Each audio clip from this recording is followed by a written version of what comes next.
Hi, so in today's video we're going to try to answer the question, is it possible to achieve certain knowledge? Can we know anything for sure? Is that possible? And in order to do this, I'll give you an overview of Pyrrhonism, which is an ancient Greek school of philosophy, of philosophical skepticism, and the Münchhausen Trilemma. And so, no clickbait, the answer is no. But why is it no? Well, at least according to Pyrrhonism. Uh, well, in order to answer the question, we'll have to go through the rest of the video, and here's a little idea of what we'll talk about. So, Pyrrhonism, as I said, is an ancient Greek school of philosophy, and their main arguments, because there's a lot of things on this board, let's just focus on this area right now. We'll get to every point in good time. So all of their arguments were summarized into 5 arguments, which are called the 5 tropes or modes of Agrippa. And so I'll go through each of them quickly, and then we'll address the last 3 ones, which are called the Münchhausen Trilemma, in more depth. So the first argument is Dissent. So the idea is, assuming there is a certain truth, an absolute truth, and we can know it, the more we research and we talk and we pursue truth, logically we should converge slowly, but even if slowly, surely towards truth, right? And then more and more people would agree that on every, there'd be better consensus. People would agree, but the thing is, I symbolized this argument with 2 little flashing swords. In reality, most people disagree on a lot of things. So it can be philosophies. There's a lot of different philosophies. So the Pyrrhonists don't think, as I'll establish, that, at least doesn't seem like we can establish any certain truths. But some people disagree with that. Politics. Everybody disagrees about everything. But morals, whatever. Even what's your favorite TV show? There's a lot of disagreements on every regard. So it seems like if there is such a thing as an absolute truth, we should be converging towards it, but that doesn't, even after millenniums, it doesn't appear that is happening. So, that's a little suspicious. Well, that's the first argument. It's not the strongest, but it's the first. So then we have relation.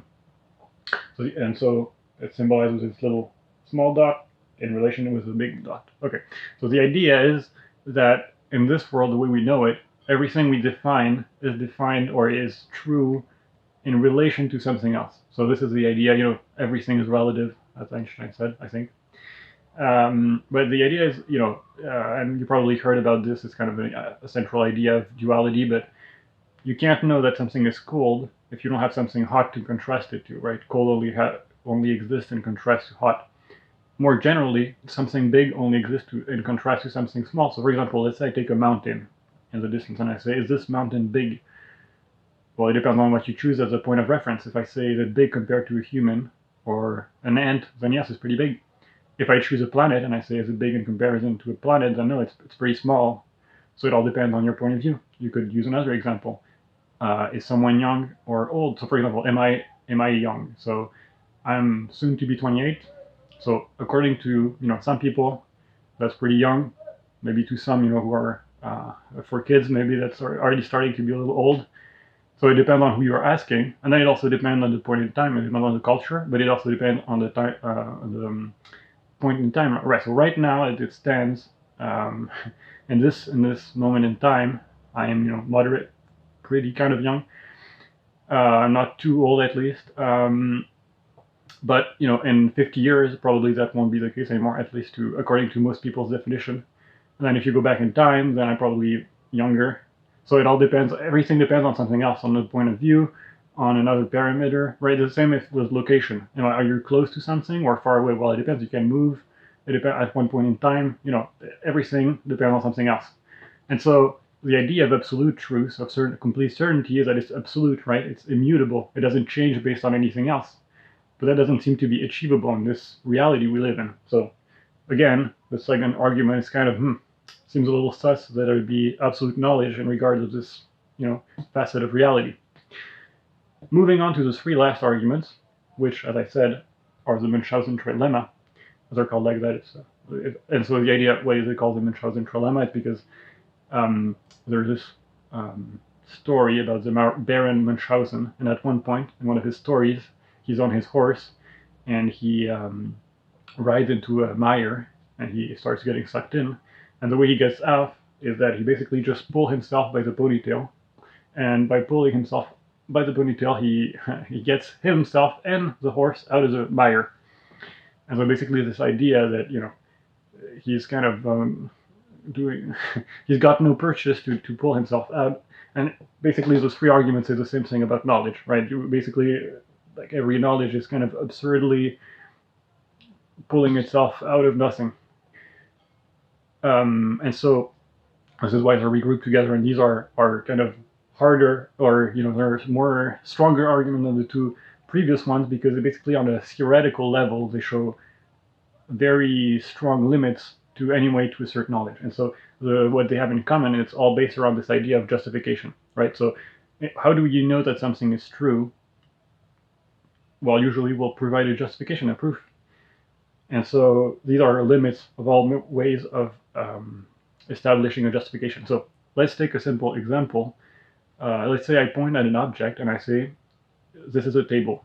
How do you know if what I'm saying is true or not? So we'll have three ways. So there's circularity. So the first way is basically I could just include the statement within its definition. So basically I can prove it within its definition.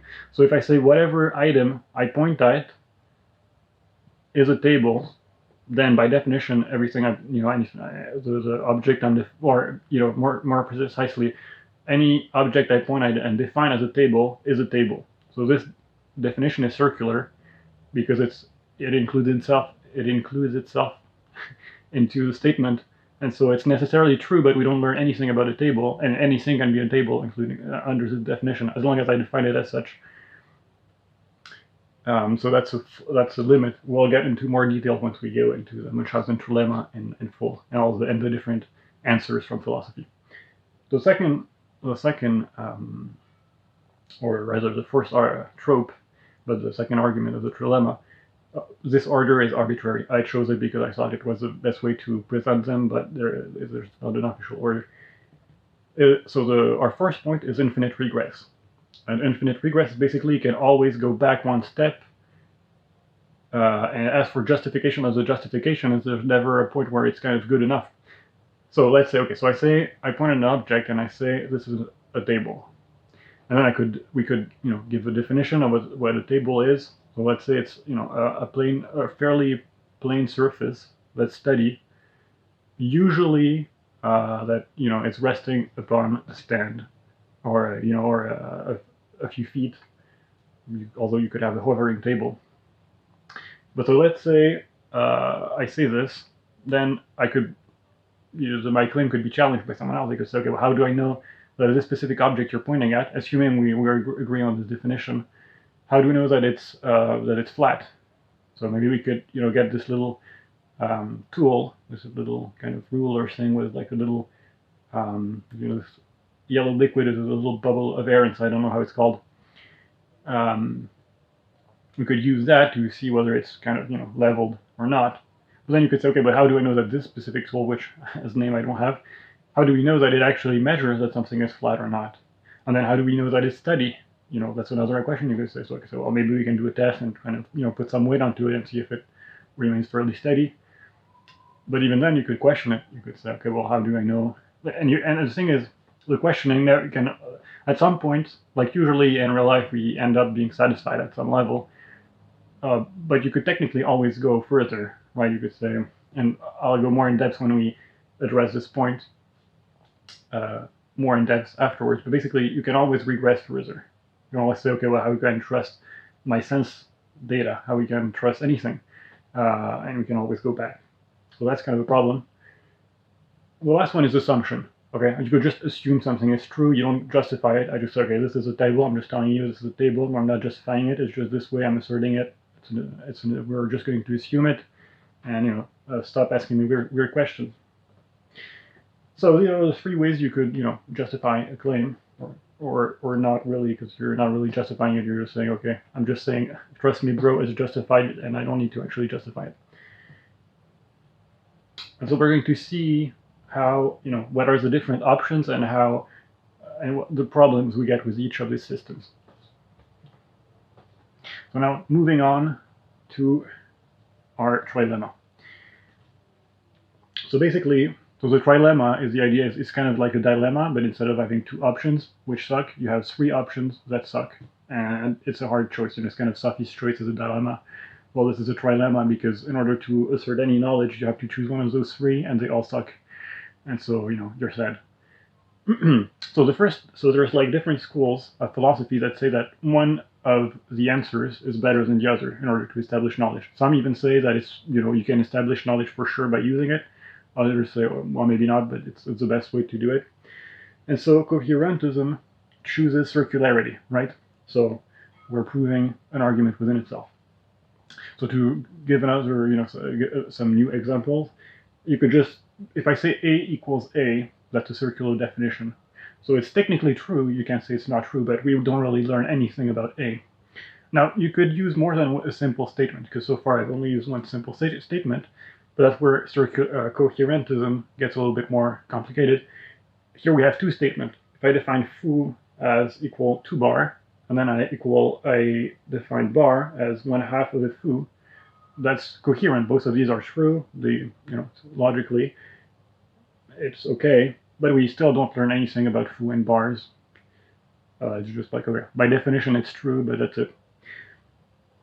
And so that's kind of one of the problems with coherentism is we don't really get any new information. So now they have this idea that you basically, in order to create something to establish knowledge, you can just create a system with a set of beliefs that are all internally consistent. So all of them are consistent with one another, and this way you can build like a more complex system, and you can establish some truths, and that's a little less useless than the ones we have seen.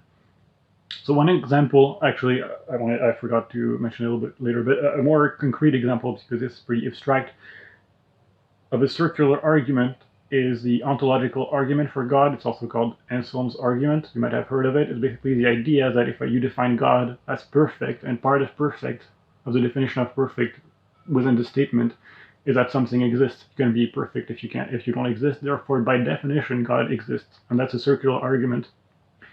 It's also it's not very convincing for most people. It's tied to a fallacy that's called begging the question. And it's basically, begging the question is all about circular arguments. And it's a mistranslation from a text from Aristotle. And so that's why begging the question doesn't make any sense by default if you think about it. But basically the idea is you're assuming the conclusion within the premise of your argument. So basically the first statement you make already includes the conclusion. So it's not really an interesting argument. You don't learn anything new, and you're not establishing anything that hasn't already been established in your premise. All right, so another problem that we have. So we have our little system, and we've got the circle represents the system, and the little dots inside is all the different beliefs or statements we have, and they're all consistent with one another. So this is why I put a little green check mark. It's true according to coherentism. It's true because it's consistent. First of all, we have a problem. We don't know if this matches to reality or not at all. It could be, it's theoretically true because consistent, but does it map onto reality? We have no ring. And then we have another problem. So this is our system A, okay? It's got a set of consistent, coherent statements within it. And then we have not A, okay, which is basically the opposite, is a contradictory set of statements. However, all of them inside this little system is also coherent, so it's also true according to coherentism. And so we've got two systems which are contradictory, but according to this way of doing, coherentism, they're both simultaneously true, despite being contradictory. So as you can see, there's a lot of problems with this way of, asserting knowledge. That's not very satisfying. All right, so moving on to infinitism. And so this time I symbolize it by a little arrow that goes up backwards at infinitum. And so infinitism is the school of thought which thinks that infinite regress is the best way to go about this. And so the idea with infinite regress, so just to remind you quickly of the infinite regress, you made this little symbol of Russian dolls, where you open a doll and there's always a new little doll and a smaller doll. Well, technically, Russian dolls have an end, but this one doesn't.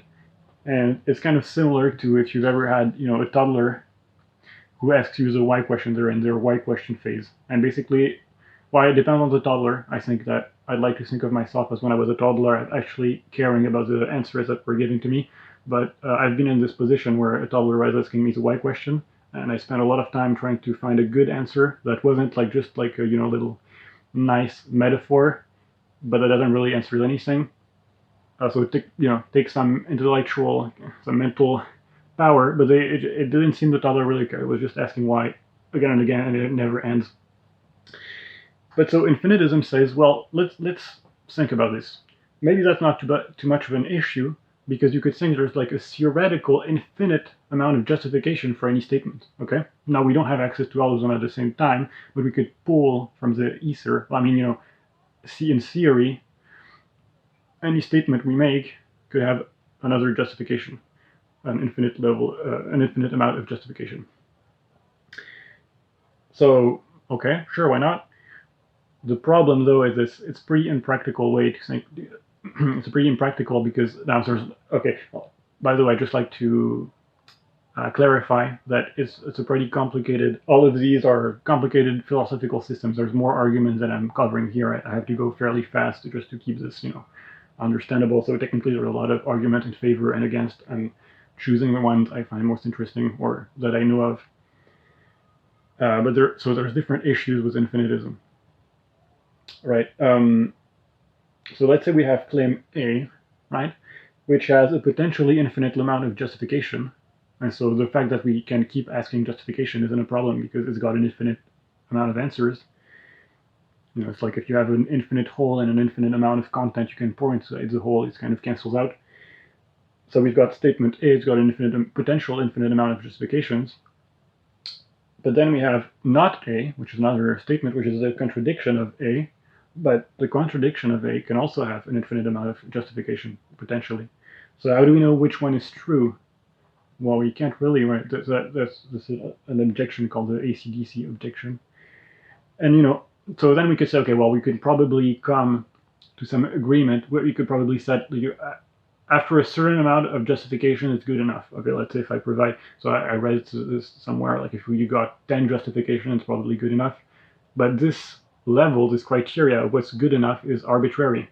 And the main strength of infinitism is that unlike the other two, it's not arbitrary. Well, it's less arbitrary because you could technically have your infinite amount of justification, which means that, they're not kind of pulling some weird trick, as we've already seen with circularity and foundationalism.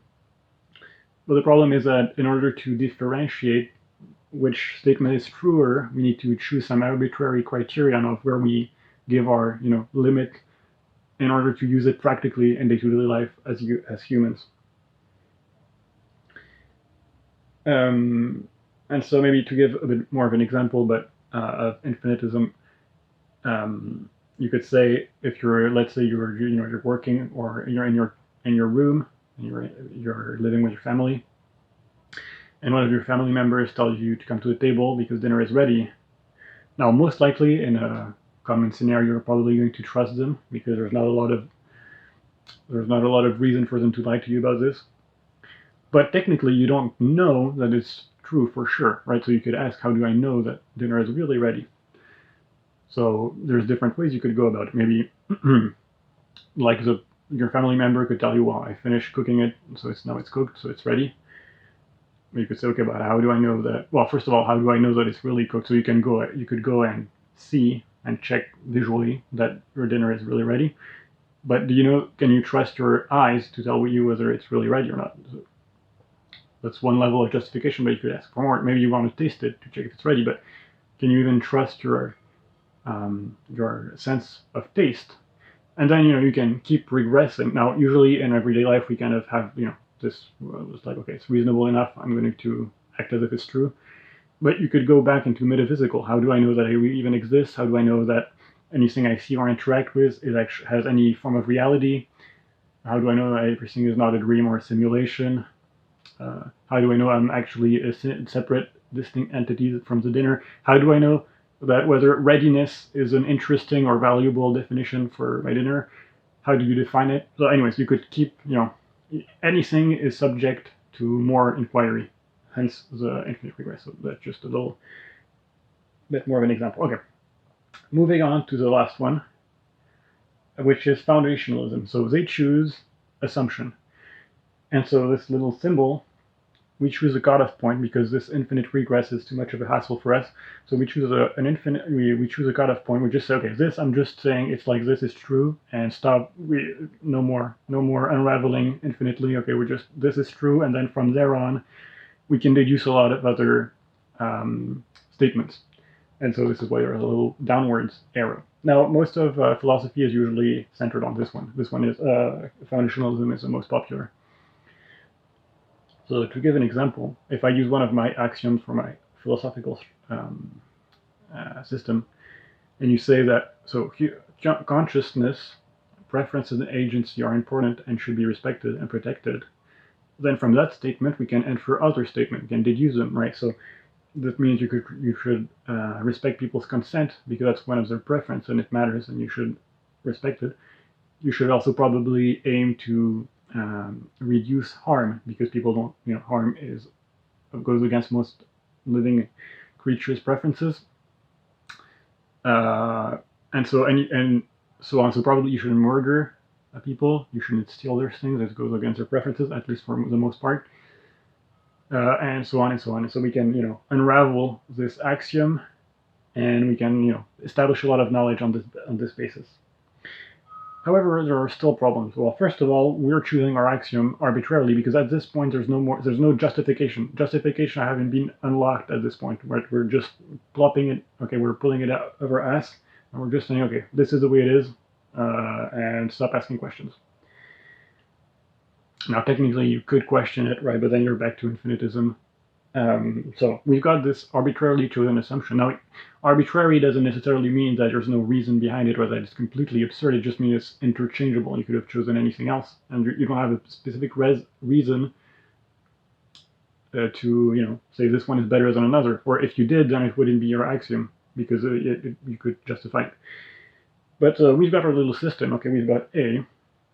So we've got the axiom I give you about consciousness, mattering, and preferences. And so, we can make some determination. So, for example, a positive statement, you should be nice to people. And a negative statement, you shouldn't kill people. Okay, that's C, B, and C. However, if someone uses a different axiom, so they say humans are bad and evil and they should be eradicated, then B is now, you should murder human. That's actually good. And C prime is it doesn't really matter if you're kind. I mean, it depends.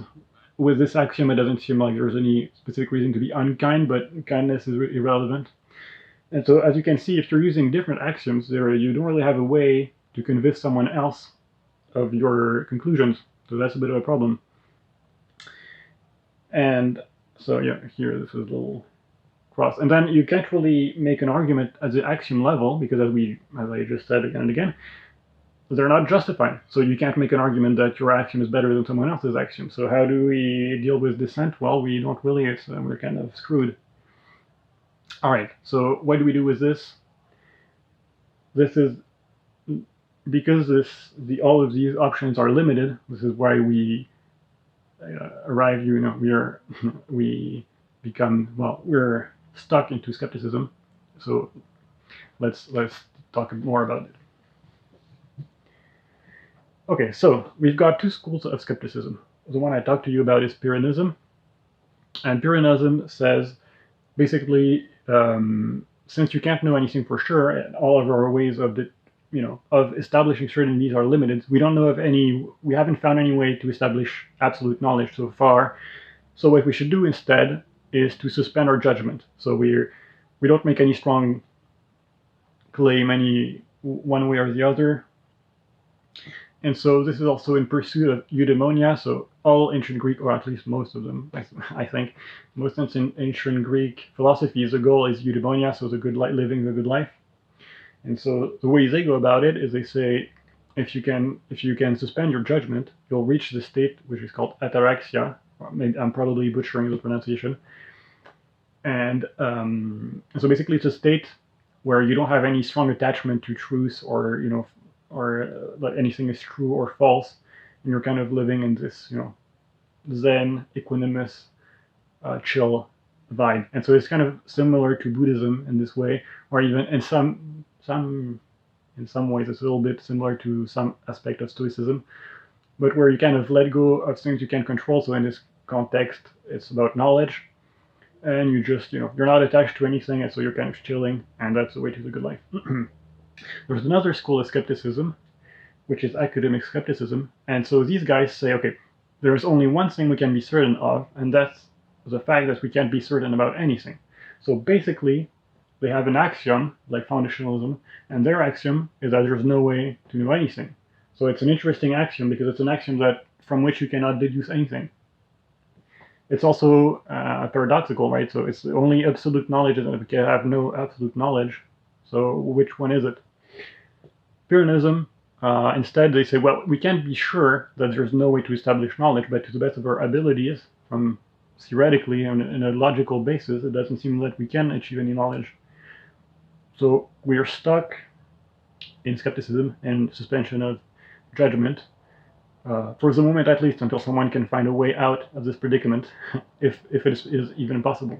And so far, well, there have been some answers, but there's no definite answer to this trilemma in philosophy. Okay, but the thing is, you're going to tell me, how do you live an everyday life? You can't doubt everything all the time, You're not going to doubt that tomorrow when you wake up after you go to sleep, you're still going to be in the same body. That's probably, you're probably going to assume your body isn't going to drastically change. You're not going to be a rabbit. Tomorrow morning, the sun should rise again. If you walk on the floor, you're not going to suddenly phase through and get an out-of-boundary error like in a video game. You're probably not going to get the power of telekinesis tomorrow. Anyway, so there's a lot of things you can have. If you feel some level of certainty, how do you deal with everyday life?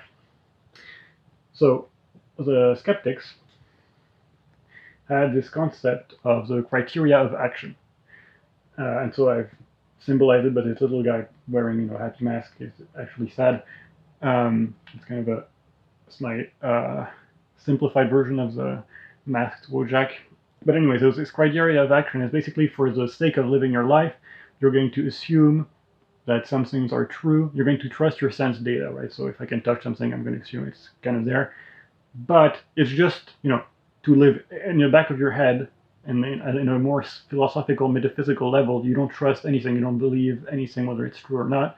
Just you're acting as if it's true, in order to live your life. So we can know within sense data and, common sense, there's ways to establish probabilities or percentage of how likely something is, a confidence level, right? This is more likely than this.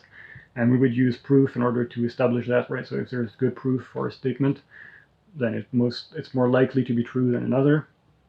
If you have no proof, or actually some of the phenomenon you can observe seems to disprove or go against a specific theory, then that's most likely that it's not true, or it's less likely rather. So you can deal with probabilities. And then lastly, and that's more my take, and a lot of what I'll talk about in other videos and a general theme of my channel, is that you can kind of find a balance between doubt and belief. So it's not like for anything, for any statement, for any assumption, you can have it doesn't need to be an equal balance, but you can have both belief and doubt at the same time. So in a certain way, it's similar to the criterion of action, where you act as if some things are true, although in the back of your mind you know that it might not be true and that there are limits to this knowledge. I'll get deeper into this topic at a later date, because right now we're already fairly long video and we've got other stuff to talk about. So one of the ways of circumventing this trilemma that was found by Karl Popper is called the criterion of falsifiability. And it's basically, we can't prove that something is true for sure, with absolute certainty, but we can do kind of a workaround, and instead we can falsify statements, hence the falsifiability criterion. And we can show that something, or a theory should predict a certain result. Then if we test it and it fails to show this result, then most likely it's unlikely. But it's still limited, right? And this is kind of of the principles that's used in science today. And so the only way to prove something is true, or most likely to be true, is if you fail to disprove it repeatedly. But you can have more certainty in disproving and falsifying a claim. All right, and then moving on, this will link to another. So Pyrrhonism, I'm personally a Pyrrhonist. I agree with their stance. And so it's one of the pillars of my personal philosophy, and then two of the other main school of philosophy that kind of serve as the pillars of mine. Pyrrhonism, perspectivism, symbolized by this little elephant, because we'll see a good analogy for it is parable of the three blind men and the elephants. So it's all about our limited access to knowledge and how point of view affects it. So we'll talk about this later into the next video. I haven't prepared it yet, but once it's done and uploaded, you'll see a little box to go and check it out somewhere on the screen. And before I leave you, I'd just like to finish with a quote, which I think sums up things neatly. And it's a quote from the third book of the Dune saga by Frank Herbert, which is called The Children of Dune. And it goes, "The members of the Bene Gesserit delegation had wanted to know if she required proofs of their allegations. She'd given them an angry answer out of their own manuals. All proofs inevitably lead to propositions which have no proof. All things are known because we want to believe in them." All right, and I'll leave you with that. I hope this video was somewhat interesting and entertaining. And I'll see you next time. Have a good nice day, and thanks for watching. Bye.